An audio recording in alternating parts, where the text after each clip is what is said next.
Last day आप लोगों ने चार आर्य सत्य और आर्य अष्टांगिक मार्गों के बारे में जाना था बौद्ध दर्शन के।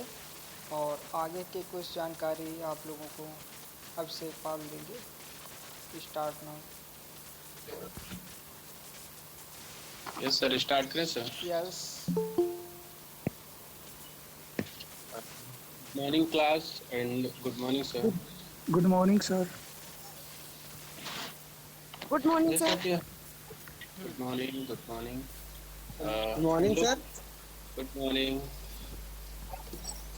हम लोग बौद्ध दर्शन के बारे में बात करते हैं और चार आर्य सत्य और अष्टांगिक मार्ग के बारे में हम लोगों ने पढ़ लिया था। और इसी कड़ी के श्रृंखला में आगे बढ़ते हुए हम लोग बौद्ध शिक्षा का अर्थ पढ़ेंगे और आगे जो बचे हुए पार्ट हैं उन पर चर्चा करते हैं। तो बौद्ध शिक्षा का अर्थ, बौद्ध दर्शन के अनुसार जीवन में दुख ही दुख है। जैसा कि हमने पीछे बताया है कि मनुष्य जैसे ही पृथ्वी पर जन्म लेता है तो कहीं ना कहीं सांसारिक चीजों में जकड़ जाता है, और वो जो जीवन का असली उद्देश्य होता है उससे कहीं ना कहीं भटक जाता है। तो इसी को बौद्ध दर्शन में बताया है बुद्ध जी ने कि जो जीवन है मनुष्य का, ये कहीं ना कहीं दुखों से परिपूर्ण है। और नेक्स्ट पॉइंट की बात करते हैं कि इन दुखों को समझना तथा दुखों को दूर करने के उपायों का उपयोग करना ही बोध है। अब जैसा समझते हैं कि जो दुख हैं मनुष्य के जीवन में आते रहते हैं, लेकिन उनको दूर कैसे करना है, तो ये बौद्ध शिक्षा प्रणाली में उन्होंने बताया है कि दुख तो आते हैं मनुष्य के जीवन में हर समय, कहीं ना कहीं हर कड़ी में हम लोगों को दुखों का सामना करना पड़ता है, लेकिन उनको कैसे से हम लोग समझें या दुखों को कैसे दूर किया जाए, इसके पीछे हमने आपको अष्टांगिक मार्ग में बताया भी था कि दुखों का जो निदान है वो कैसे किया जा सकता है। शिक्षा दुखों का ज्ञान व दुखों को दूर करने का मार्ग है। जैसा कि हम लोग सभी जानते हैं कि शिक्षा ही एक ऐसा माध्यम है जिसे मनुष्य को शिक्षित करके उसको सही मार्ग पे लाया जा सकता है। और शिक्षा के बिना मनुष्य की जो प्रवृत्ति होती है वो वास्तव में मनुष्य की प्रवृत्ति जानवर जैसी होती है। अगर जो व्यक्ति अशिक्षित है, ऐसा कहा जा सकता है कि जो व्यक्ति अशिक्षित है वो कहीं ना कहीं मनुष्य जैसी प्रवृत्ति करता है या उस लेवल की चीजों को नहीं समझता है। शिक्षा का मतलब सिर्फ नॉलेज नहीं है, हम लोग इतनी बहुत सारी डिग्रियां कर लेते हैं वो अलग की बात, लेकिन जीवन जीने की जो शिक्षा होती है उसको असल शिक्षा में हम लोग कहते हैं। अब हम लोग बात करते हैं कि बौद्धकालीन शिक्षा व्यवस्था की विशेषताएं क्या थी। अब इसमें दिया है कि शिक्षा पर बौद्ध संघों का नियंत्रण। होता क्या था, जब बौद्ध शिक्षा प्रणाली शुरू हुई तो इसमें विहार होते थे, संघ होते थे। जो इसका प्रशासन होता था वो संघ के अंतर्गत आता था, और सर्वोच्च ज्ञानी जो भिक्षुक होता था वो प्रधान आचार्य होता था, क्योंकि वो शिक्षा देने का काम करता था। जिसके अधीन दो समितियां होती थी, अलग अलग समितियां होती थी। और जो पहली समिति होती थी उसमें शैक्षणिक कार्य की देख रेख होती थी, तथा दूसरी जो होती थी उसमें प्रशासनिक, जैसा कि इसमें बताया है कि बहुत संघों का जो नियंत्रण होता, संघों का नियंत्रण होता था उसमें। तो जो दूसरी समिति थी उसमें प्रशासनिक कार्यों की देखभाल करती थी। अब वे परीक्षा, पाठ्यक्रम, छात्रावास, भोजन, चिकित्सा, पुस्तकालय आदि जो विभिन्न पाठ्य विषयों के अलग अलग विभाग होते थे इसमें। अब उसका जो होता है, जो इसका प्रबंधन होता था जनतंत्र के सिद्धांतों पर आधारित था। प्रत्येक निर्णय मतदान द्वारा लिए जाते थे। जैसा कि जो उस समय जो व्यवस्था थी बौद्ध संघों के अंदर, वो पूर्णतया उनकी स्वायत्ता थी अपने संघ के अंदर की, उसके जो प्रशासन होते थे उसमें कोई बाहरी इंटरफेयर नहीं कर सकता था। और फिर दूसरा पॉइंट इसमें दिया है शासन का संरक्षण प्राप्त। अब बौद्ध काल में तत्कालीन राजा शिक्षा व्यवस्था है समुचित धन उपलब्ध कराते थे। जैसा कि हम लोग जानते हैं कि बौद्ध कोई सरकार नहीं थी या कोई ऐसी व्यवस्था नहीं थी जहाँ से धन को अर्जित किया जा सके या उनको सही तरीके से संचालित किया जा सके। जो उस समय के तत्कालीन राजा हुआ करते थे वो बौद्ध संघों को कहीं ना कहीं ऐसे इतना धन उपलब्ध कराते थे जिससे उनकी जो दैनिक क्रिया में पढ़ाई लिखाई या वहाँ की व्यवस्थाएं जो होती थी चाक चौबंद करने के लिए व्यवस्थाएं राजाओं द्वारा वहाँ पे धन मुहैया करवाया जाता था। और जो शिक्षण संस्थाओं के संचालन में गांव-गांव के लोग दान किया करते थे। जैसे हम लोग जानते हैं कि उस समय जो प्रणाली शिक्षा की थी, तो कोई वहाँ पे मॉडर्न पब्लिक स्कूल तब नहीं हुआ करते थे। उस समय चाहे राजा का बेटा हो या फिर एक गरीब या किसान का बेटा हो, वो सब बौद्ध संघ में ही पढ़ते थे, सब एक साथ पढ़ते थे। तो उसमें भिक्षा देना हर व्यक्ति लगभग ये सोचता था कि अगर अ, उसमें जो व्यक्ति जैसे कोई बालक बौद्ध में उसका दाखिला हुआ, तो उसका ये कर्तव्य होता था कि मतलब एक क्रम में व्यक्ति अलग-अलग क्षेत्रों में जाकर भिक्षाटन करता था, माँग के लाते थे और गुरु और सब लोग मिलकर बैठ के खाते। तो और उस समय व्यक्ति भिक्षा देना कोई किसी के प्रति हीन भावना के प्रति नहीं सोचता, नहीं ये बहुत दरिद्र है, ये ऐसा है। उस समय प्रत्येक व्यक्ति के लिए ये ऐसी व्यवस्था थी जिससे कोई ना इस तरीके की चीज़ें नहीं आती थी। हर चाहे वो राजा का बेटा हो, चाहे वो गरीब हो, किसान हो, सबको भिक्षा देनी पड़ती थी। अब आगे पढ़ते हैं आर्थिक व्यवस्था। आर्थिक व्यवस्था क्या थी कि बौद्ध काल में शिक्षण की व्यवस्था बिहारों में होती थी। जैसा हमने पीछे बताया कि जो व्यवस्था थी वो बिहारों में होती थी। इन बिहारों का संचालन जो होता था, व्ययभार उसके संस्थापकों, अनुयायियों द्वारा वहन किया जाता था। बताया कि हमने जो लोग उस समय बौद्ध शिक्षा प्रणाली को या बौद्ध दर्शन को या बौद्ध संघ को मानते थे, वो लोग इसमें आर्थिक सहयोग किया करते थे। अधिकांशतः बिहारों को दान में इतनी स्थायी संपत्ति दे दी जाती थी कि उसकी आय से बिहार का जो जो बिहार होते थे, संघ होते थे, उनमें जो व्यवस्था होती थी संपूर्ण रूप से जो सुविधाएं होती ठीक से चलती रहती थी। और पहले तो भवन नहीं हुआ करते थे। जो शिक्षा व्यवस्था होती थी कहीं ना कहीं एक जनतांत्रिक कोलाहल से दूर थोड़ा होती थी, क्योंकि वहाँ पे शोर शराबा ना हो, वहाँ पे अच्छी व्यवस्था होती थी।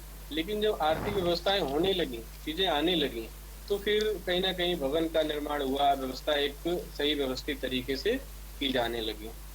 अब प्राथमिक शिक्षा जो इसमें थी निःशुल्क तथा उच्च शिक्षा सशुल्क थी। क्योंकि जो प्राथमिक शिक्षा इसमें थी, किसी भी बच्चे पे शुल्क जैसी कोई व्यवस्था नहीं थी।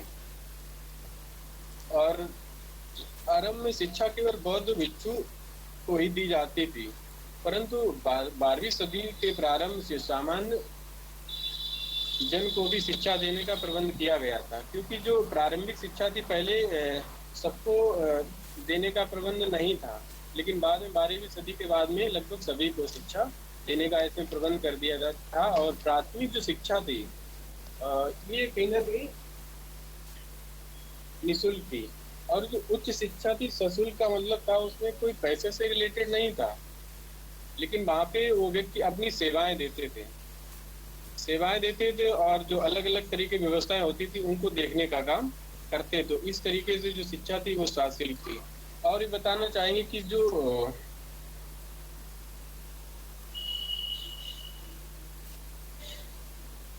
अब शिक्षा प्रारंभ करने की आयु क्या होती थी बौद्ध दर्शन, इसको पढ़ते हैं। और प्राथमिक शिक्षा के लिए 8 वर्ष व उच्च शिक्षा के लिए 20 वर्ष प्रवेश की आयु थी। क्योंकि जब बच्चों का शुरू में एडमिशन करवाया जाता था तो इसमें होता था कि प्राथमिक जो बच्चा 8 वर्ष की उम्र ग्रहण कर लेता था उसको बौद्ध संघ में प्रवेश करवाया जाता था। और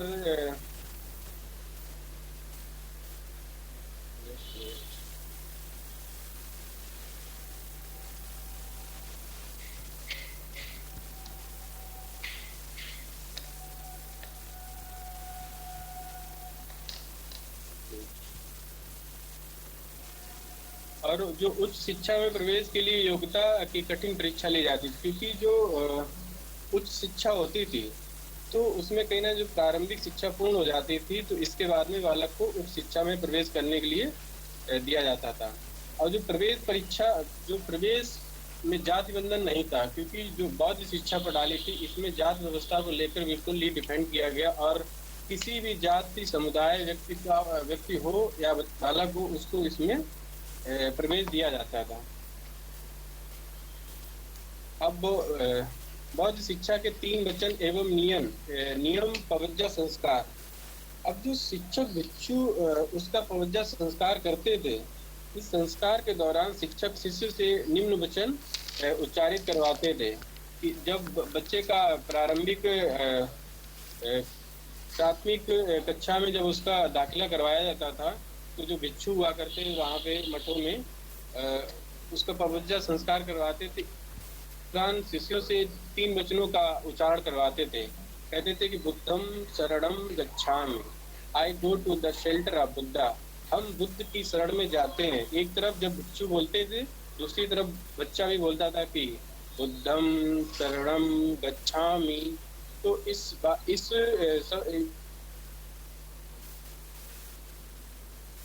बुद्धम शरणम गच्छामि। फिर भिक्षु दूसरी लाइन को बोलते थे कि धम्मम शरणम गच्छामि।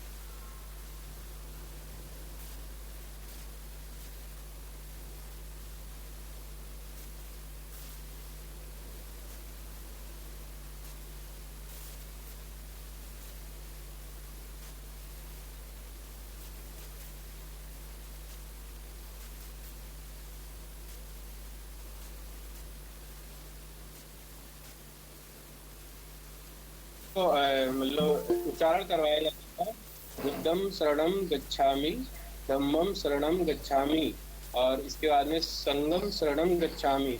जब बच्चा इन उक्त 3 वचन को बोलता था, इसके बाद में जो गुरु अपने शिष्य को 10 नियमों का से अवगत करवाते थे, जिसमें होता कि पहला होता था कि झूठ ना बोलना। जैसे जब उसमें एडमिशन के लिए या प्रवेश दाखिला के लिए बच्चे को ये सब तीनों प्रक्रिया हो जाती थी, जिसके बाद में फिर गुरु कहते थे बच्चों से कि सर्वप्रथम कि हमको झूठ नहीं बोलना चाहिए, जीव हत्या नहीं करनी चाहिए, चरित्र शुद्ध होना चाहिए, नशीली वस्तुओं का सेवन ना करना चाहिए, अभद्र भाषण का प्रयोग नहीं करना चाहिए, सोने चांदी की वस्तुओं एवं उपहार जो होते थे उनको ना लेना, व श्रृंगार प्रसादानों का प्रयोग ना करना आदि। इस तरह की बातों को जब बच्चे का एडमिशन होता तो उसको चीजें को बताया जाता था। इस प्रकार के संघों के जो 3 वचनों के बाद जिन्हें शरण त्रय कहा जाता था, बालक शरण त्रय लेता था, उसके बाद ही शिष्य को भिक्षु के रूप में स्वीकार किया जाता था। और जब उसके बच्चे का इसमें दाखिला करवाया था तो बाल भी मुड़वा दिए जाते थे, पीले वस्त्रों को धारण करवाया जाता था, और कई तरीके की इसमें व्यवस्थाएं थी। और संस्कार के बाद बालक को सामने कहा जाने लगता था, क्योंकि जब उसका पवज्जा संस्कार हो जाता था, इसके बाद में बच्चे को सामने बोला जाता था और उसे मठ में ही रहना होता था, क्योंकि वहाँ बच्चों का आवागमन घर से और मठ के बीच में नहीं होता था। जो बच्चा बौद्ध संघ में एक बार दाखिला ले लेता था, फिर उसकी शिक्षा की व्यवस्था पूरी संघ की होती थी, और वहीं पे शिक्षित करना, उसको सामाजिक आर्थिक हर तरह की चीजों को पढ़ाई होती थी। और ना ही वहाँ भोजन व्यवस्था जो होती थी वो वही बौद्ध संघ जो होता था वही व्यवस्था पूरी करते थे। और होता क्या था उस समय, कई चीज जैसे बच्चे होते थे उनमें जो बालक होते, जैसे बालक विकलांग नहीं होना चाहिए, या कर्मचारियों व पूर्व सैनिक को पवज्जा का जो उनके बच्चे होते थे उनको पवज्जा संस्कार नहीं करवाया जाता था। और जो इस तरीके के हैं उनके माता पिता या जो भी, तो उनके बच्चों को इसमें मतलब दाखिला नहीं मिलता था। ये संस्कार वैदिक युग में, जैसा कि हमने पढ़ा पीछे शायद संहिता में हमने पढ़ाया था, कि जो बौद्ध शिक्षा में जो प्राथमिक स्तर में बच्चा जब एडमिशन लेता है तो उसका पवज्जा संस्कार होता है। लेकिन जब वैदिक युग में जो हम लोग प्राथमिक शिक्षा पढ़ते थे तो उसमें उपनयन संस्कार मिलता है। ये अलग अलग व्यवस्था है दोनों में, ये मिलता जुलता है। अब विनय पिटक में इस संस्कार का वर्णन इस प्रकार दिया है, छात्र अपने सिर के बाल मुड़वाते, जैसे हमने पीछे बताया कि छात्र अपने जो सर के बाल होते थे मुड़वा दिए जाते थे और पीले वस्त्र पहनता था। मठ भिक्षु के चरणों में अपना माथा टेकता था और फिर पलथी मारकर बैठ जाता था। मठ का सबसे बड़ा भिक्षु शरण त्रयी लेता था। अब इसके आगे पढ़ते हैं। शिक्षण विधियां, जो शिक्षण विधियां थी बौद्ध काल में, शिक्षण विधियां मौखिक थी, क्योंकि उस समय कहा जाए कि जो व्यवस्था थी 12वीं सदी के अप्रॉक्स में, या नहीं, 600 सात सात 7वीं सदी जो थी इसके बाद में जो शिक्षा व्यवस्था थी, तो उस समय जो कॉपी पेन या इस तरह की व्यवस्थाएं नहीं थी जो चीजें लिखित हो, लेकिन उस समय जो शिक्षा की व्यवस्था होती थी मौखिक होती थी, और बच्चों का लर्निंग पॉइंट हो जाता था कि बालक उस चीजों को रट लेता था, कहीं ना कहीं रट लेता था, और आगे इसका कैसे मतलब प्रचार किया जाए, तो कुछ लोग ऐसे हुआ करते थे उसको रट के आगे के अन्य अन्य क्षेत्रों में उसका प्रचार भी करते थे। अब भाषण प्रवचन, ये जो भाषण होता था इसके माध्यम से बच्चे को शिक्षित किया जाता था। व प्रश्नोत्तर विधि प्रचलित थी, क्योंकि बच्चों को पहले बताया जाता था चीजों को ऐसे पढ़ना है, इसके बाद में प्रश्न किए जाते थे, क्योंकि जो शिक्षा सामूहिक रूप से दी जाती थी। उस समय जो संघ था उसमें जैसा हमने बताया कि आपको चाहे वो किसी भी समाज का बच्चा हो, उसमें जात बंधन तो वैसे भी नहीं था, और जो बच्चे बैठे थे वो सामूहिक रूप से शिक्षा को ग्रहण करते थे, और उनसे प्रश्नोत्तर विधि से प्रश्न पूछे जाते थे और बच्चे उत्तर देते थे।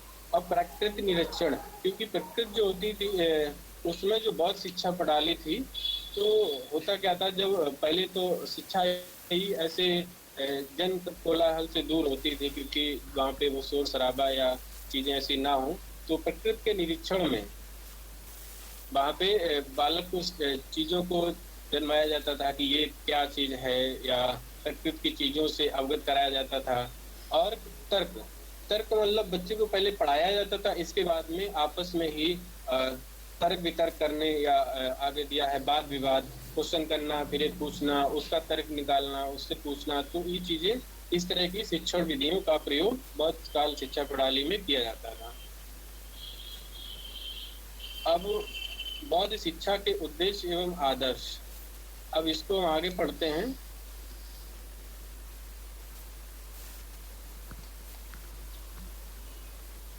एक मिनट से, हाँ, जैसा कि हम लोग बात कर रहे थे बौद्ध शिक्षा के उद्देश्य एवं आदर्श। सामान्यतः बौद्ध शिक्षा के उद्देश्य एवं आदर्श अध्यापक होते थे, और इसमें जो पहला पॉइंट दिया है व्यक्तित्व का विकास। अब व्यक्तित्व का विकास कैसे, बौद्धकालीन शिक्षा का मुख्य उद्देश्य जो होता था छात्रों के व्यक्तित्व का सर्वांगीण विकास करना था। सर्वांगीण विकास का मतलब जो शिक्षा होती थी बालक की, उसमें बच्चे को मतलब ये नहीं कि सिर्फ उनको इंफॉर्मेशन देके या डिग्री हासिल करवा के उनको शिक्षा देना, नहीं, बच्चे का सामाजिक, आर्थिक, राजनीतिक, वैचारिक हर तरीके से विकास, जैसा हमने बताया कि व्यक्ति का व्यक्तित्व का सर्वांगीण विकास होना चाहिए, और इसमें उनका शारीरिक, मानसिक, बौद्धिक एवं नैतिक, आध्यात्मिक भी विकास करने की बात कही गई थी। अब चरित्र का निर्माण, इसमें बौद्ध शिक्षा प्रणाली में जो उनके जो उद्देश्य थे उसमें बताया कि चरित्र निर्माण हेतु तो उन्हें प्रारंभ से ही बौद्ध मठों व विहारों में 10 नियम, जैसे हमने पीछे आपको बताया था कि सेवन नहीं करना, महंगी वस्तुओं को दान में नहीं लेना, या झूठ नहीं बोलना, सादा जीवन जीना, विनय पूर्वक व्यवहार करना, चीजों को पीछे बताया है। इस तरह की चीजें, चरित्र का निर्माण इससे होता था। अब बौद्ध धर्म में सबसे अधिक आत्म संयम, करुणा, दया को महत्व दिया जाता था। आत्म संयम ये व्यक्ति के जीवन में बहुत महत्वपूर्ण हिस्सा होता है, क्योंकि जब तक व्यक्ति आत्म संयमित नहीं होता है तब तक वो अपने जीवन को सही तरीके से सुचारू रूप से नहीं जी सकता है। और बौद्ध की जो बुद्ध थे उनकी दृष्टि से इन गुणों का पालन करने वाला ही व्यक्ति चरित्रवान होता था, क्योंकि जो इनका उद्देश्य था, व्यक्ति को जब तक सर्वांगीण रूप से चरित्र का निर्माण नहीं होगा तब तक व्यक्ति चरित्रवान नहीं हो सकता है। अब आगे पढ़ते हैं हम बौद्ध शिक्षा का पाठ्यक्रम। जो उस समय की शिक्षा थी, पहला पॉइंट इसमें दिया है कि जीवन के सर्वोच्च लक्ष्य निर्वाण प्राप्ति हेतु भी धार्मिक शिक्षा का प्रमुख आधार बनाया गया था।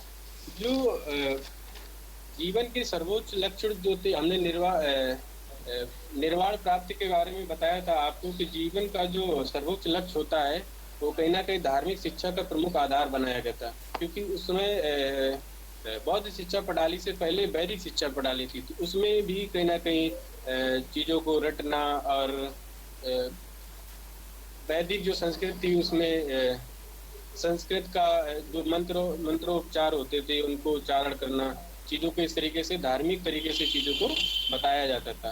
धार्मिक शिक्षा के अंतर्गत गौतम बुद्ध के उपदेश, धर्मशास्त्र और गौतम बुद्ध धर्म के 3 ग्रंथ जो थे उसमें पिटक के अध्ययन को पाठ्यक्रम में सम्मिलित किया जाता था। उसमें होते थे 3 ग्रंथ होते थे उसमें उनका नाम,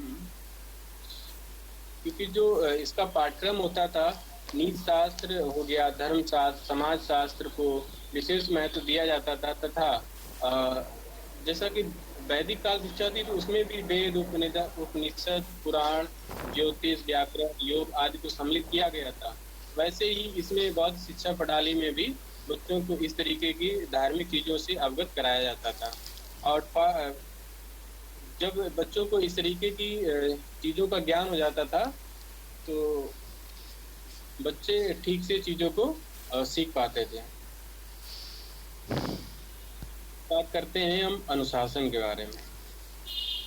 अब इसमें अनुशासन क्या होता था? गुरु स्वयं अनुशासित जीवन व्यतीत करते थे, क्योंकि हमने बताया था कि उस समय जो बौद्ध शिक्षा प्रणाली थी, तो उस सर्वप्रथम चाहे उस समय की शिक्षा व्यवस्था को देखें चाहे आज की, जो शिक्षक होते हैं उनको पहले स्वयं में अनुशासित होना चाहिए, क्योंकि जो शिक्षक होते हैं एक बच्चे के आइडियोलॉजी होते हैं, क्योंकि जिस तरीके का व्यवहार शिक्षक करते हैं उसी तरीके का व्यवहार बच्चे करने लगते हैं। जैसे अगर कोई शिक्षक है, क्लास में पढ़ाते हैं और वो पुड़िया, धूम्रपान या सिगरेट या फिर शराब, दारू, जो भी जैसी चीज़ों का अगर सेवन करते हैं तो बच्चे देखते हैं, भले ही सामने चीज़ों को ना करें, लेकिन कहीं न कहीं वो पीछे इन सब चीज़ों को करने का देखते हैं कि ये सर करते हैं तो हम भी एक बार करके देखते हैं, इसमें क्या मज़ा आता है, क्या करना होता है, कितना अच्छा लगता है। तो चीज़ों को जो गुरु होते हैं उनको सर्वप्रथम अनुशासित जीवन व्यतीत करना होता था बौद्ध शिक्षा प्रणाली में। फिर महान ज्ञानी उच्च चरित्र और आत्मदर्शी होते थे। जैसा कि हमने बताया कि जो बौद्ध शिक्षा प्रणाली में जो होते थे भिक्षु, उनको बोला जाता था, जो अलग-अलग क्षेत्रों में शिक्षा व्यवस्था बौद्ध शिक्षा प्रणाली का जो प्रचार करते थे, तो पहली बात तो वो इतने उच्च चरित्रवान होते थे क्योंकि वो आत्म संयमित होते थे। हमने इस बात में बताया कि सर्वप्रथम व्यक्ति को जीवन में आत्म संयमित होना चाहिए और आत्मदर्शी, अपने ही मन में जो चीज़ें ऐसी हैं उन चीज़ों को कंट्रोलिंग रख, और दूसरी चीज़ चीज़ों को जो व्यक्ति के समाज में जिस तरीके का हमें एक नया समाज देखना होता था उस तरीके की चीज़ों को डिलीवर करना होता है। और महान ज्ञानी उच्च चरित्र और आत्मदर्शी होते थे, ये डबल पॉइंट इसमें हो गया है। और सामान्य छात्रों को पवज्जा संस्कार के समय बताए गए 10 नियमों का पालन करना होता था। हमने इस बात को पीछे बताया कि बच्चों को जब पवज्जा संस्कार करवाया जाता था तो उसमें 10 नियमों का पालन करना, ये भी एक अनुशासन के अंतर्गत ही आता है कि व्यक्ति को, जो बच्चे होते थे तो उनको शराब, मदिरा या धूम्रपान या महंगी वस्तुओं का उपयोग करना या चीज़ों को इस तरीके से लेना भी कहीं न कहीं निषेध था, और ये अनुशासन के अंतर्गत ये चीज़ें आती हैं। अब हम पढ़ते हैं बौद्ध काल में स्त्री शिक्षा। अब वैदिक काल के अंत में स्त्री शिक्षा को जो अवनत होने लगी थी, जैसा कि हम लोग सभी जानते हैं कि जो वैदिक कालीन शिक्षा व्यवस्था थी, तो पूर्व वैदिक काल में तो महिलाओं को थोड़ा बहुत शिक्षा का अधिकार था या शिक्षा दी जाती थी, लेकिन उत्तर वैदिक काल में महिलाओं की जो शिक्षा व्यवस्था थी उसको पूर्णतया बैन कर दिया गया था। लेकिन जो बौद्ध शिक्षा व्यवस्था थी इसमें स्त्रियों की जो वैदिक काल में जो शिक्षा की अवनति हुई या तो उनको देने का कहीं न कहीं उनको वंचित कर दिया गया था, तो बौद्ध शिक्षा प्रणाली में स्त्रियों को शिक्षा का अधिकार दिया गया और इनको संघ में भी प्रवेश दिया गया था, जिससे स्त्रियों की भी शिक्षा का विकास हुआ। और बुद्ध के प्रयासों से नवजीवन मिला जब उन्होंने स्त्रियों को भी संघ में प्रवेश देने की आज्ञा दे दी, क्योंकि एक समाज होता है, एक अच्छे समाज का निर्माण तभी हो सकता है जब हम एक ऐसे तबके को भी साथ में लेके चलेंगे। और जबकि आज के अगर समाज के परिप्रेक्ष्य में देखें तो जो स्त्रियां या जो बेटियां हैं, वो कहीं न कहीं देश में उनका बहुत बड़ा रोल है और देश को आगे ले जाने का काम कर रही हैं। तो उस समय अगर शिक्षा व्यवस्था इस समय इस तरीके की ना होती, तो मुझे लगता है इस तरीके की व्यवस्था अगर नहीं होती तो आज भी जो स्त्रियों की स्टेटस शिक्षा शैक्षिक लेवल था, तो उसी लेवल का होता जैसा वैदिक काल में था। तो ये एक बौद्ध काल में बहुत ही अच्छा किया गया कि जो स्त्रियों को भी शिक्षा देने का कार्य किया गया। स्त्रियों ने उच्च कोटि की शिक्षा प्राप्त करके पुरुषों से बराबरी की थी, क्योंकि हम लोग मानते हैं कि जो स्त्रियां होती हैं या जो लड़कियां होती कहने को तो कोई भी कुछ भी कहे, लेकिन मुझे लगता है कि बौद्धिक जो डिफरेंट होता है चीजों को ग्रहण करने का, सीखने का, समझने का, मुझे लगता है किसी में कोई अंतर नहीं होता है। अगर जिस तरीके से लड़कों का या बालकों का विकास शैक्षिक व्यवस्था में किया जाता है, अगर उसी तरीके की व्यवस्थाओं को बच्चों के जो लड़कियां होती हैं उनको भी दिया जाए, तो कहीं न कहीं वो बालकों की अपेक्षा बेहतर भी कर सकती और कम तो बिल्कुल नहीं कर सकती। तो बराबरी का जब स्टेटस दिया जाता है, तो कम पीछे कैसे रह सकती हैं? तो उनको भी जब दिया गया तो स्त्रियों ने भी जो बालक होते थे उनके बराबर प्रमाण दिए या साक्ष्य दिए कि हाँ, हम भी सीख सकते हैं, इस तरह की चीज़ें। अब आगे पढ़ते हैं। अब पढ़ते हैं बौद्धकालीन शिक्षा के मुख्य केंद्र। अब जैसे पॉइंट में दिया है तक्षशिला, नालंदा, विक्रमशिला विश्वविद्यालय, वल्लभी नादिया विश्वविद्यालय या मिथिला, इन सबों के बारे में हम लोग पढ़ेंगे, क्योंकि बौद्ध काल में प्रायः सभी मठों व विहारों में शिक्षा की जो व्यवस्था की गई थी, कुछ में केवल प्राथमिक शिक्षा दी जाती थी और कुछ में केवल प्राथमिक और उच्च शिक्षा दी जाती थी, और कुछ जो संस्थान होते थे उसमें उच्च शिक्षा की व्यवस्था की जाती थी। और जो तीसरे प्रकार के शिक्षा केंद्र उस समय थे वो विश्वविद्यालय थे। इसमें जैसे हम लोग पढ़ेंगे तक्षशिला। अब तक्षशिला जो है ये इसकी लोकेशन बता दें, क्योंकि कभी-कभी एग्जाम्स में भी आता है। तक्षशिला जो है रावलपिंडी के पश्चिम में 20 मील की दूरी पर स्थित था। बौद्ध काल में यह बौद्ध शिक्षा के मुख्य केंद्र के रूप में विकसित हुआ था। तक्षशिला में कोई एक संगठित विद्यालय या विश्वविद्यालय के रूप का पता नहीं चलता था, लेकिन अत्यंत प्राचीन काल से तक्षशिला ब्राह्मणीय जो शिक्षा थी उसका केंद्र था, और प्राचीन काल में गांधार प्रांत की राजधानी भी तक्षशिला था। किंतु इसकी स्थापना जो राजा भरत ने की थी और अपने पुत्र तक्ष के नाम पर उन्होंने इस राज्य को बनाया था। इस तरह से तक्ष के नाम पर इस स्थान का नाम जो तक्षशिला पड़ा था। अब आगे हम लोग पढ़ते हैं नालंदा विश्वविद्यालय। अब नालंदा विश्वविद्यालय के बारे में हम लोगों ने बहुत सारी चीज़ों को पढ़ा है, लेकिन जो यह विश्वविद्यालय जो प्रेजेंट टाइम में पटना से लगभग 20 मील दूर दक्षिण में था, और यह लगभग 1 मील लंबा और आधा मील चौड़ा है और एक 4 दीवारी से घिरा हुआ है। इसमें इसके बारे में अगर बताएं तो इसमें 8 बड़े-बड़े सभा भवन और 3000 अध्ययन कक्ष थे। इसका विशाल पुस्तकालय कई मंजिला भवन था, और इसमें 10 से अधिक सरोवर थे जिनमें छात्र जल क्रीड़ा करते थे या खेलते थे। और इसमें एक बड़ा क्वेश्चन बहुत बार आता है कि चीनी जो यात्री हेनसांग था, इसके अनुसार विश्वविद्यालय में लगभग 300 अध्ययन कक्ष और 8 बड़े सभा भवन के अंदर 73 छात्रावास भवन भी थे, और साथ ही अनेक शिक्षक निवास इसी में करते थे, और भोजनालय व्यवस्था या अलग-अलग तरीके की व्यवस्थाएं थी। विश्वविद्यालय के मध्य में 9 मंजिला विशाल पुस्तकालय भवन था, जिसमें 3 भवनों में वह बटा हुआ था।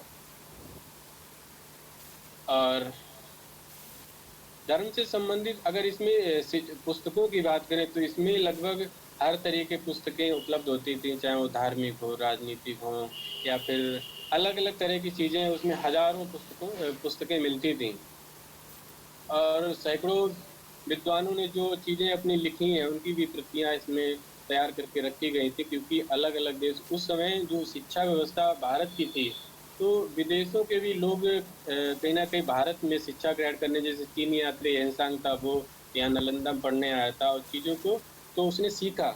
तो इस तरीके से अब हम बात करते हैं विक्रमशिला विश्वविद्यालय की। जो विक्रमशिला विश्वविद्यालय है मगध में गंगा तट पर एक पहाड़ी के ऊपर स्थित था। इसका निर्माण पाल वंश के जो राजा थे उन्होंने करवाया था। उनका नाम था धर्मपाल। 8वीं सदी में किया था और 13वीं शताब्दी तक पाल वंश के राजाओं का सहयोग इसमें अनवरत रहा, क्योंकि जो व्यवस्थाएं थी आर्थिक रूप से इस तरीके की व्यवस्थाएं इसमें की गई थी। ये लगभग 500 वर्षों तक यह विश्वविद्यालय शिक्षा का प्रसिद्ध केंद्र बना रहा तथा इसके समक्ष नालंदा की कीर्ति कम हो गई, क्योंकि उस समय जो विक्रमशिला विश्वविद्यालय था इसमें शिक्षा की जो एजुकेशन क्वालिटी थी, तो उस समय कहीं ना कहीं नालंदा से भी बेहतर इसमें पढ़ाई का जो स्टेटस था वो अच्छा था, वो बच्चे सीखते थे। अब बात करते हैं वल्लभी। वल्लभी बौद्ध धर्म के दो उपधर्म जैसे महायान और हीनयान से नालंदा में यदि महायान को प्रमुखता दी गई तो वल्लभी में भी हीनयान का अधिक प्रभाव था। इस प्रकार वल्लभी विश्वविद्यालय का जो निर्माण नालंदा के साथ प्रतियोगिता करने के लिए इसके उपरांत समांतर रूप से किया गया था। यह विश्वविद्यालय जो काठियावाड़ में 475 ईसा पूर्व से 775 ईस्वी तक बौद्ध शिक्षा का मुख्य केंद्र रहा था। और शिक्षा के अतिरिक्त इसमें जो व्यवस्था थी राजनीतिक, चिकित्सा, अन्य शास्त्रों के अध्ययन करने की व्यवस्थाएं इसमें वल्लभी में थी। और फिर बात करते हैं नादिया विश्वविद्यालय। जो नादिया विश्वविद्यालय था ये बंगाल के चीन, उस समय सेन एक सम्राट हुआ करता था 11वीं सदी में, क्योंकि जो पाल वंश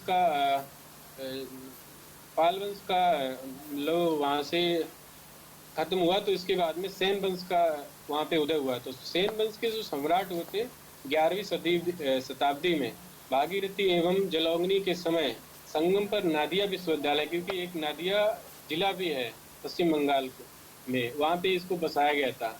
यह है जयदेव का जो गीत गोविंद की स्मृति विवेक की रचना हुई थी। यह न्याय एवं तर्क का केंद्र था।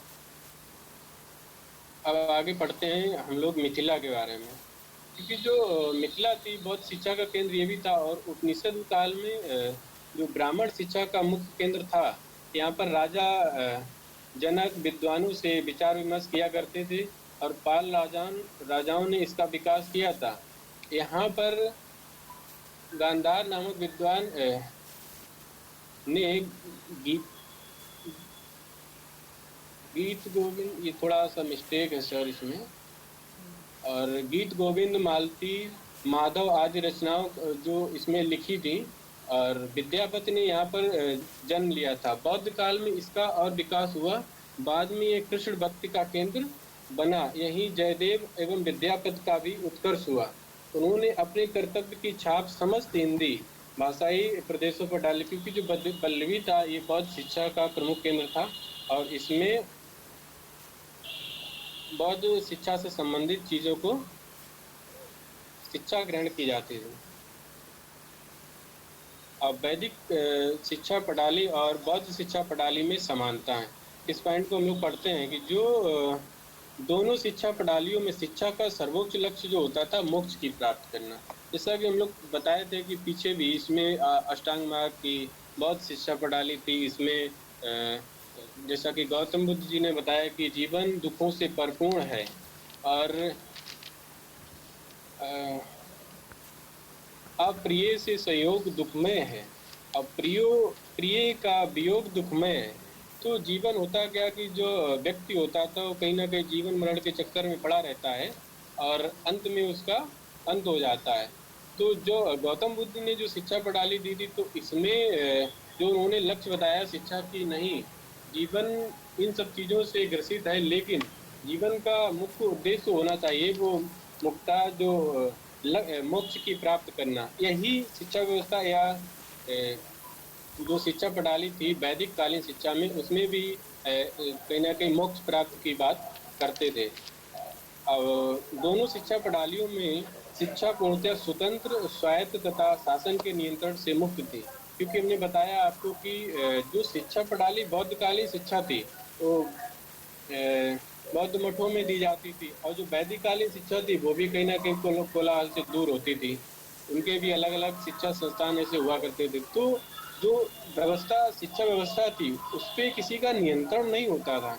वो अपने स्वतंत्र रूप से पढ़ाना या वहाँ की चीज़ों को व्यवस्थित करना, वो स्वयं इस तरीके की चीज़ों को करते थे। और दोनों शिक्षा प्रणालियों में छात्रों के चरित्र निर्माण पर विशेष बल दिया जाता है। जैसा कि हमने बताया कि बौद्ध शिक्षा प्रणाली में तो 10 चीज़ों को बताया गया था कि वहाँ पे मांस मदिरा नहीं करना है, धूम्रपान नहीं करना है, महंगी वस्तुओं का उपभोग नहीं करना है, या झूठ नहीं बोलना, इस तरीके की चीज़ों को बताया। लेकिन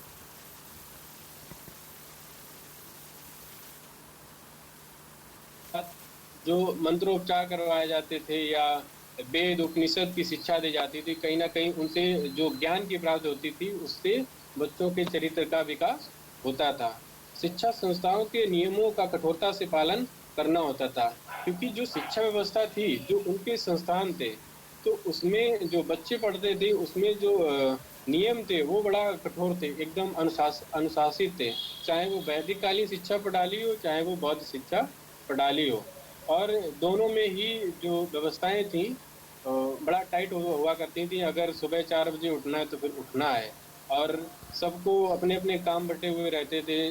जैसे साफ सफाई का काम करना, किसी को कपड़े धुलना, तो और किसी को भिक्षाटन पे जाना, वहां लाना, तो चीजों को व्यवस्थित तरीके से करना। इसलिए कहा जा सकता है कि इसमें कठोरता थी, क्योंकि सबके काम अपने अपने अलग अलग थे। अब हम और अलग से पॉइंट को बताते हैं कि दोनों शिक्षा प्रणालियों में शिक्षक का स्थान तथा शिक्षक शिष्य संबंध दोनों के जो बड़ा मधुर हुआ करते थे। क्योंकि जो ये सत्य बात है कि जो शिक्षक और शिष्य है, दोनों के अगर मधुर संबंध नहीं होंगे तो कहीं ना कहीं जो शिक्षा व्यवस्था है उसमें अव्यवस्था देखने को मिलेगी। क्योंकि तब बालक जो होता है वो शिक्षक से अपने जो प्रश्न होते हैं उसमें उसमें कहीं ना कहीं पूछने में सकुचाता है।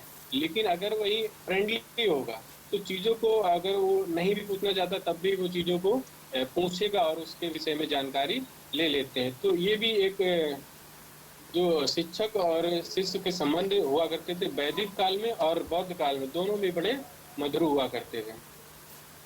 और जो दोनों शिक्षा प्रणालियों में अभी भिक्षावृत्ति, दान, प्राप्त भोजन, वस्त्र आदि का प्रयोग किया जाता था।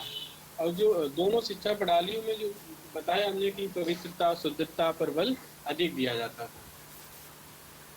और जो जो दोनों ही शिक्षा प्रणालियां थी, चाहे वो वैदिक काल हो चाहे वो बौद्ध काल हो, और शिक्षा संस्थानों के नियमों का कठोरता से पालन और सादा जीवन और एवं संयमित जीवन जीते थे, वैदिक काल में भी और बौद्ध काल में।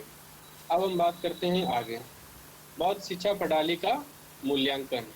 अब मूल्यांकन करते हैं कि महात्मा बुद्ध ने पथ दलित जन सामान्य के बहुमुखी विकास हेतु नवदृष्टि से युक्त मौलिक विचारों का प्रणयन करके मानवतावादी एवं समानतावादी प्रवृत्ति का मार्गदर्शन किया। क्योंकि जो बौद्धकालीन शिक्षा व्यवस्था थी, हमने आपको पीछे कई चीजों को बताया है, क्योंकि उसमें जो पिछड़े लोग थे या दलित थे या शिक्षा से कहीं ना कहीं उनका कोई ताल्लुक नहीं रह पाता था। क्योंकि वैदिक कालीन शिक्षा में, पूर्व वैदिक कालीन शिक्षा में तो शिक्षा देने का लगभग सभी को लेने का अधिकार था। लेकिन पोस्ट वैदिक काल में इस तरह की व्यवस्था न महिलाओं की थी, न SC OBC जो आज कहते हैं, उस समय ये दलित या शूद्र हुआ करते थे, इस तरह की व्यवस्था उस समय नहीं थी। लेकिन जब गौतम बुद्ध जी का उदय हुआ तो उन्होंने इन सब चीजों को एकदम काया पलट कर दिया और चीजों को अलग तरीके से अपने व्यू में देखा और बताया कि नहीं, हर व्यक्ति को जन सामान्य से जोड़ना चाहिए और इस तरीके के विकास करना चाहिए कि जो व्यक्ति जो उसके विचार हैं, मौलिक विचार, उनको प्रणयन करके मानवतावादी एवं समानता, जो समतावादी उन लोग का समानतावादी, हर व्यक्ति को समान तरीके से देखना, समान तरीके से शिक्षित करना, समान तरीके से उससे व्यवहार करना। तो इस तरह की व्यवस्था गौतम बुद्ध जी ने बताया था। अब बौद्ध दर्शन में जाति, वर्ण, धर्म, वर्ग आदि का भेदभाव नहीं था। जैसा कि वैदिक कालीन शिक्षा प्रणाली में कहीं ना कहीं जो व्यवस्था थी वो 4 वर्णों में बटी थी, ब्राह्मण, क्षत्रिय, वैश्य, शूद्र। लेकिन जो बौद्ध कालीन शिक्षा प्रणाली थी इसमें इस तरह की शिक्षा व्यवस्था नहीं थी, क्योंकि जो इसमें जाति, धर्म, वर्ग आदि से कोई मतलब नहीं था। चाहे वो महिलाएं हो, चाहे वो शूद्र हो, चाहे वो दलित हो, चाहे वो अति दलित हो, सभी को समान शिक्षा देने का अधिकार था और लेने का अधिकार था, और ना ही इस तरीके के भेदभाव बौद्धकालीन शिक्षा प्रणाली में किए जाते थे। और मानव दुख की समाप्ति में ही महात्मा बुद्ध की समस्त शिक्षाएं एवं चिंतन आजीवन केंद्रित रहा।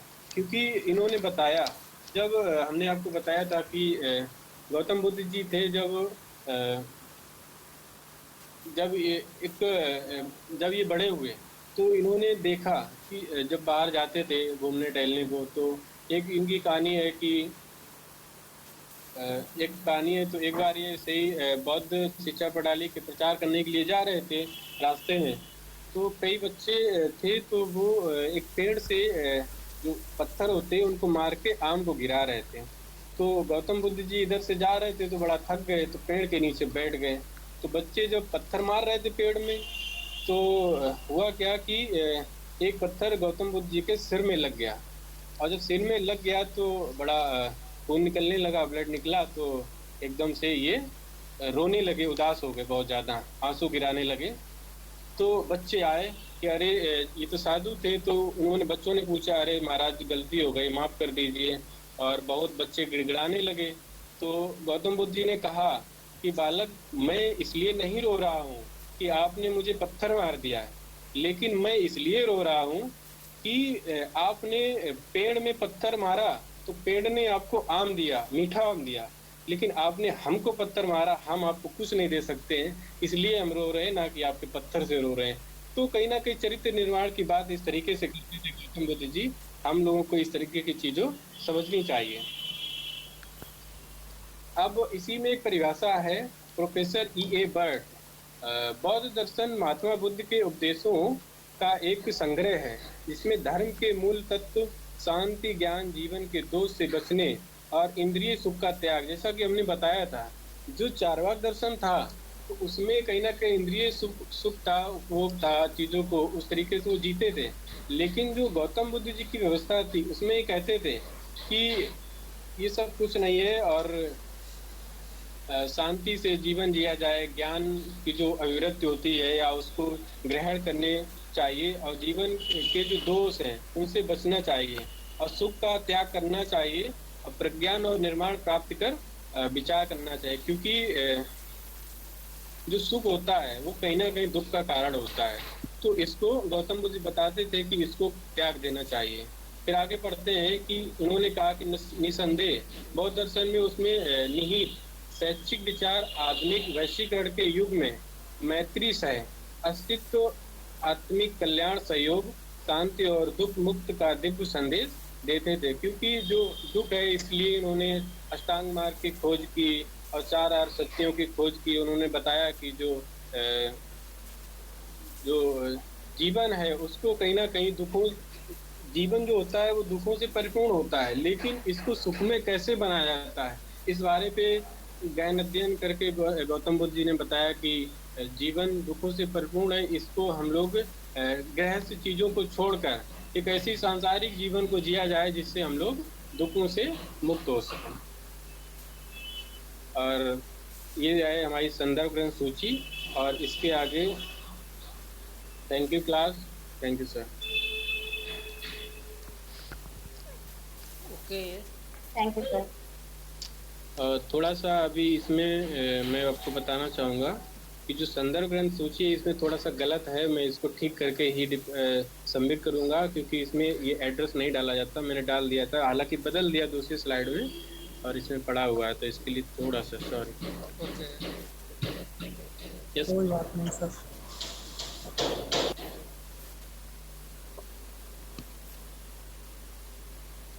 और कोई फीडबैक बताना चाहेगा? थैंक यू क्लास, मुझे इतनी धैर्यता से सुनने के लिए बहुत बहुत धन्यवाद। अगर कोई भी सजेशन हो तो आप लोग हमें दे सकते हैं। अगर किसी तरीके का कोई क्वेश्चन मन में ऐसा आता है तो आप पूछ सकते हैं और बता भी सकते हैं। फीडबैक आप लोग बताइएगा। अब शेख सर ने टॉपिक बौद्ध दर्शन को प्रॉपर वॉइस में समझाया और बहुत ही सावधानीता से डिफाइन किया। ओके,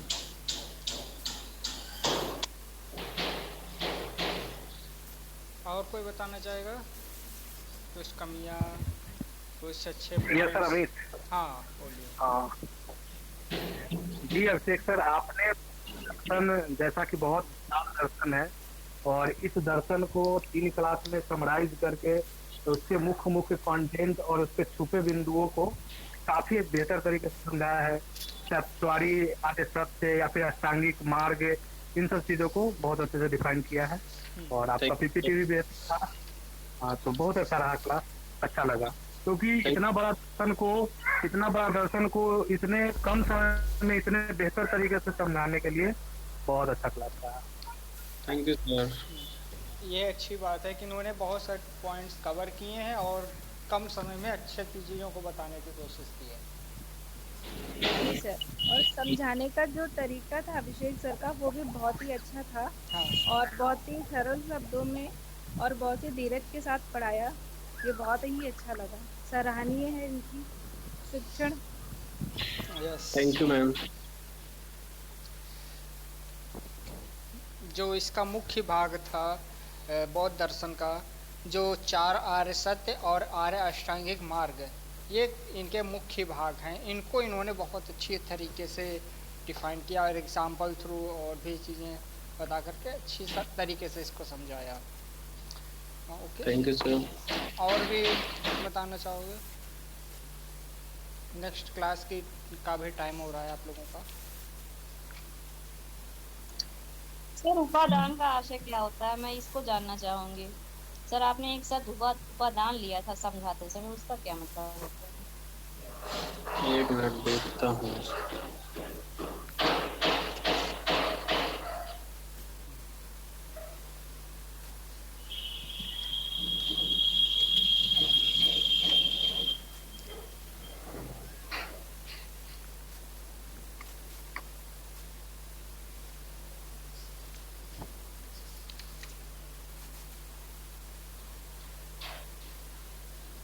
इस स्लाइड में थोड़ा बताएंगे आरती जी? सर स्लाइड तो नहीं मालूम, क्योंकि मुझे उपादान का आशय पता नहीं होता, तुरंत मैंने शब्द लिखा और मैंने बताएंगे तो फिर बता देंगे। स्लाइड मैंने ध्यान नहीं दिया। अच्छा,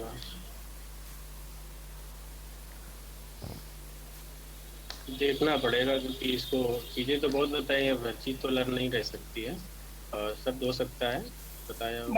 मैं बता रहा हूँ दिलीप। हाँ ओके, अभिषेक को हाँ दिलीप बताइए।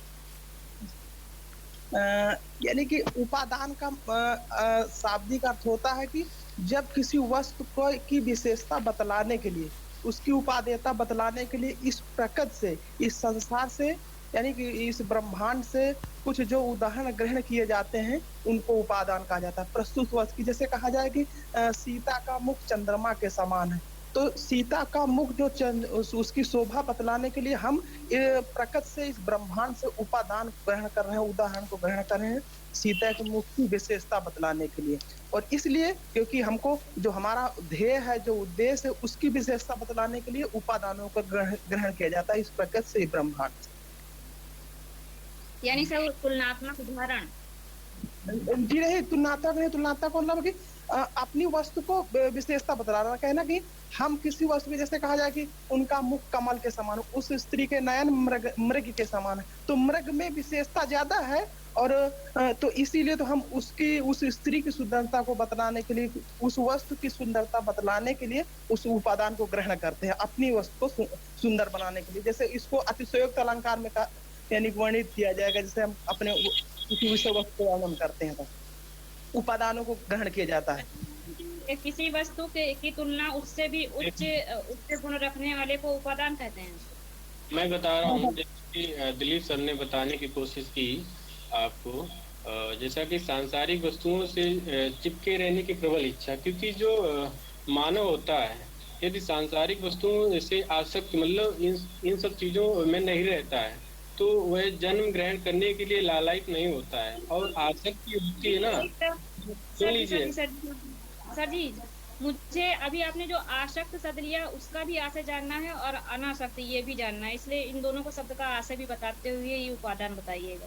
देखिए, जो जैसा कि हमने बताया कि जो सांसारिक वस्तुओं से जो व्यक्ति होता है वो कहीं ना कहीं उससे लगाव रखता है, ठीक है। और जो मानव में यदि सांसारिक वस्तुओं की आसक्त, मतलब उससे आसक्ति का मतलब होता है उससे लगाव जब नहीं रहता, उन चीजों से लगाव जब नहीं रहता है तो ग्रहण करने के लिए वह लालायित नहीं रहता। और जो आसक्ति होता है ना, वह जन्म ग्रहण करने के लिए बाध्य करती है, क्योंकि जो एक्सक्यूज मी सर।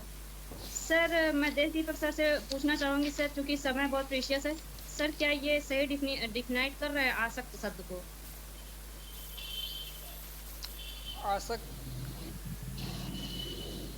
हाँ आसक्त इसको इन्होंने सही डिफाइन किया है। No sir, no sir. हाँ। आसक्त मीन्स सर ये होता है किसी में लिप्त हो जाना। व्यक्ति जब किसी भोग वासना में लिप्त हो जाता है तो व्यक्ति कहता है वह इस कर्म में आसक्त हो गया है। लिप्त होना आसक्त होता है, लिप्त ना होना आसक्त नहीं होता सर। अब बताया क्या आरती? ये कहाँ तुमने से कहा कि जब वह उसमें लिप्त नहीं होता है, जब व्यक्ति भोग वासना पे लिप्त हो जाता है तो उसे कहा जाता है आसक्त। और आपने इसका उल्टा बताया, क्योंकि यही एकदम क्लियर। कभी अगर आप किसी का धनात्मक पक्ष कर रहे हैं और उसमें अगर ऋणात्मक शब्द कुछ ऐड कर देंगे तो गलत हो जाएगा। अरे सुनिए, हमने आपको क्या बताया कि मानव में जो सांसारिक प्रवृत्ति उसके प्रति लालायित नहीं होता है, लेकिन आसक्ति जो होती है मतलब उससे लगाव होता है। वही तो बताया कि जन्म ग्रहण करने के लिए बाध्य करती है, इसलिए इसको बता रहा था। आप अपने अनुसार समझ रही हैं। देखिए हम समझ जो रहे हैं, वैसे आपने जो शब्द का चयन किया मैं नम्रता के साथ कहती हूँ, वो जिस ढंग से आपने बताया उसमें उल्टा ही महसूस हो रहा था। पुनः आप अगर सुनेंगे तो ऐसे आपको भी महसूस होगा कि आपने जो कहा आसक्त होता है, उसमें आपको लगेगा कि आप कह रहे हैं कि जो आशा निकलना चाहिए उसका विपरीत ही आशा निकल रहा था। आप पुनः आप अपना सुन सकते हैं। क्या अध्ययन बताया, बताइए आप, हमने क्या उल्टी बता दिया? ओके क्लास एंड करते हैं। दूसरी क्लास भी आप लोगों को करनी है और नेक्स्ट क्लास में हम लोग क्वेश्चंस करेंगे और कुछ पॉइंट्स हैं आप लोगों को बताएंगे। ओके सर मैं एक बात और बताना चाहूँगी सर, क्योंकि दर्शन में हिंदी शब्दों का बहुत अधिक महत्व है, तो जिन भी कठिन शब्दों का प्रयोग किया जाए उसकी व्याख्या करते हुए ही की जाए, क्योंकि अगर स्वयं को भी नहीं मालूम होगा या और बाहर आप व्याख्या करते हैं तो उसका उल्टा मीनिंग निकलेगा सर।